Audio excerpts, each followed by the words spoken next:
elections, but then I missed this opportunity because I was busy elsewhere, but it was very important to be here to attend this very eventful seminar.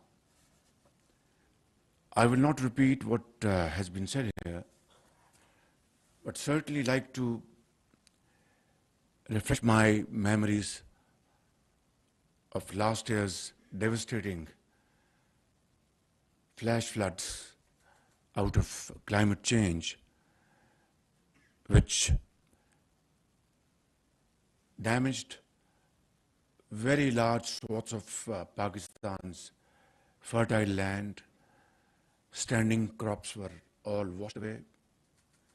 Millions of houses were completely damaged or partially damaged.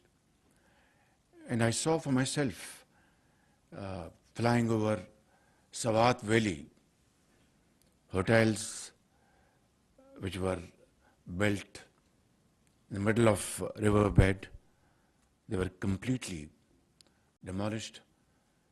I saw other important places in KP totally washed away by fast currents of water.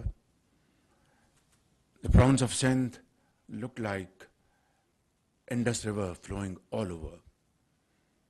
So all in all, this was probably the most devastating flood I had seen in my entire lifespan. But then the government of Pakistan, along with our stakeholders and foreign donors, friends, they all came to our rescue, and it was a great teamwork. But even today, while we have spent billions and billions, the work is still not finished. And I think the most important thing is that, God forbid, if there's a repeat of, God forbid, of last year's floods, what will happen? My friend has spoken about 0.7% contribution. But I must say, at Sharm el-Sheikh, through brilliant diplomacy, Madam Sherry Rahman, our Foreign Minister, Secretary General of the United Nations, they all contributed immensely to get this concept of loss and damage over there. But the point at issue is, and our honorable heads of international institutions, they are present here.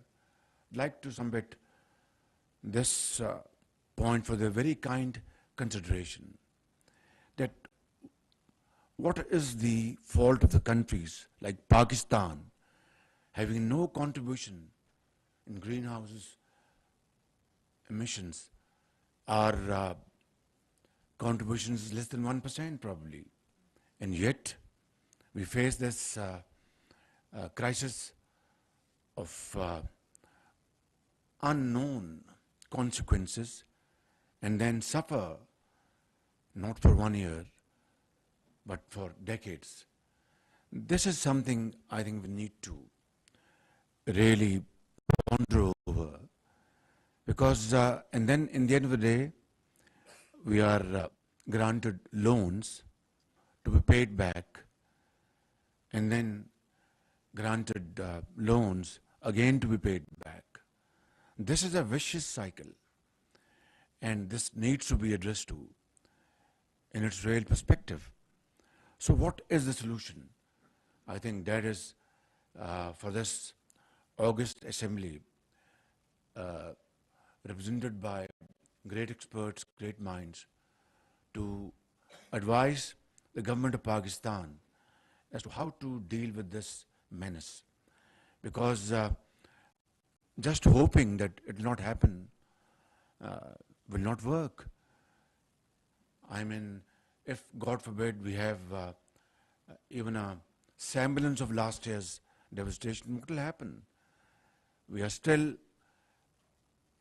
dealing with IMF's program, which was stretched with great effort and support of our friends. And Sherry Rahman today took the hell out of us by scaring us what could happen, God forbid. Ladies and gentlemen, I would say that developing country like Pakistan needs hand-holding, because this debt trap is a death trap. We are scarcely we are able to meet our two ends together. Look at our yawning gap of our imports and our exports.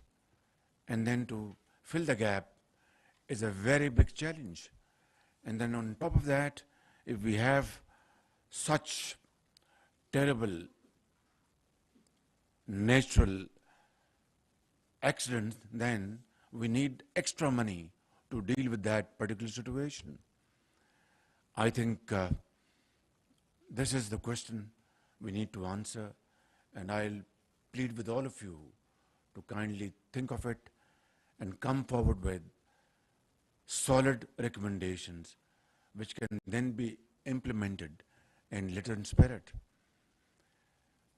Finally, I'd like to thank all our donors for their very valuable and timely support and contributions. And I would like to extend my heartfelt Mubarakbad to Sherry Rahman Sahiba for wonderful diplomacy in Sharm el-Sheikh. I know she was, running from pillar to post. And finally, along with the support of Secretary General of the United Nations and other friends, we were able to have this concept of loss and damage accepted over there. Whether it's part of 0.7% or on top of it, you need to clarify this position. I can't answer this question. Can you? Pardon me? So then we are back to square one, aren't we? Ladies and gentlemen, therefore I want to say one thing very clearly, and something I have been repeating over and over again in the last few months, in the last few days, that we need to stand on our own feet. We need to draw a plan which is in the interest of Pakistan.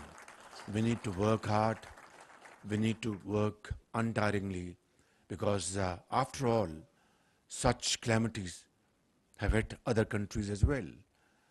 But as a result of climate change, probably Pakistan is one of the first 10 victims around the globe, which is absolutely horrifying.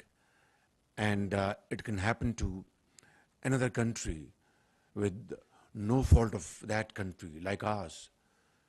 The answer is that let's accept the challenge, work hard, have a plan, not waste time, make use of this time and save Pakistan and our generations from such calamities for all times to come. Thank you very much. Pakistan Paindabad. Pakistan के मौसमियाती सफर के जायजे के हवाले से तकरीब वज़ीर-ए-आज़म मोहम्मद शहबाज शरीफ बतौर मेहमान खुसूसी